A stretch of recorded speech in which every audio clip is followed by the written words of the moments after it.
अस्सलामुअलैकुम वरहमतुल्लाहि वबरकातुह। आज एक ऐसा पैगाम लेकर आप हज़रात के सामने हाज़िर हुआ हूँ जिससे आपका ईमान जो है ताज़ा हो जाएगा इंशाअल्लाह अज़्ज़ा वजल। कि डूबी हुई बारात कैसे निकल गई, यानी कि डूबी हुई बारात किस तरीके से निकली गई, सुनते हैं और इसको पूरा सुनने की क्या है कोशिश करें। एक बूढ़ी औरत जो थी रोज़ दरिया के किनारे आकर वहाँ पर बैठकर रोया करती थी। एक दरिया के किनारे वहाँ पर आकर क्या है रोया करती थी, ज़ारो कतार रोया करती थी।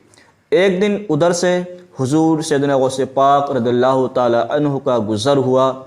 जैसे ही एक उसकी तरफ से गुज़र रहे थे तो आपने क्या देखा कि एक बूढ़ी औरत जो बैठी है वो ज़ारो कतार रो रही है। आखिरकार इस रोने का माजरा क्या है, रोने की वजह क्या है? तो मेरे सैयदना हुज़ूर गौसे पाक रज़ियल्लाहु ताला अन्हु उस बूढ़ी औरत के पास जाते हैं और जाने के बाद कहते हैं कि आप इस कदर क्यों रो रही हैं, रोने की वजह क्या है? तो उस बूढ़ी औरत ने कहा हज़रत कि 12 बरस हो गए।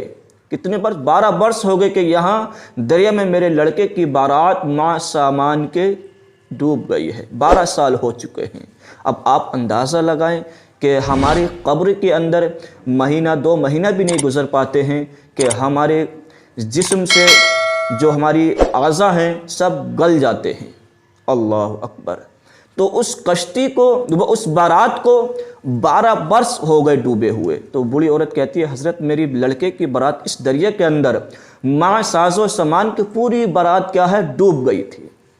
जब ये बात सुनी तो मेरे सरकार गौसे पाक रज़ियल्लाहु ताला अन्हु ने दुआ फरमाई। क्या फरमाई? मेरे सरकार गौसे पाक रज़ियल्लाहु ताला अन्हु ने दुआ फरमाई और आपकी दुआ की बरकत से 12 बरस की वो डूबी हुई बारात माँ साजो सामान के बाहर निकल आई। सुभान अल्लाह, कितनी अजीम करामत है ये मेरे सरकार सैयदना हुज़ूर गौसे पाक रज़ियल्लाहु ताला अन्हु की कि 12 साल हो चुके हैं उस बारात को डूबे हुए और वो बूढ़ी औरत रोज़ आकर उस दरिया के किनारे पर बैठकर वो रोया करती थी। क्यों? कि उसके बच्चे की बारात जो थी माँ साजो सामान के वो डूब चुकी थी। जब हज़रत हुज़ूर गौसे पाक रज़ियल्लाहु ताला अन्हु ने दुआ फरमाई तो आपकी दुआ की बरकत से वो पूरी बारात जो थी माँ साजो सामान के वापस निकल आई इसी तरीके से। और जब उस बूढ़ी औरत ने ये माजरा देखा तो वो खुश हो गई और बहुत ज़्यादा खुश हुई। उसने खुश खर्रम का इजहार किया और अब खुश खर्रम होकर अपनी मकान को क्या है वापस चली गई। ये है सारे वलियों के सरदार की करामत।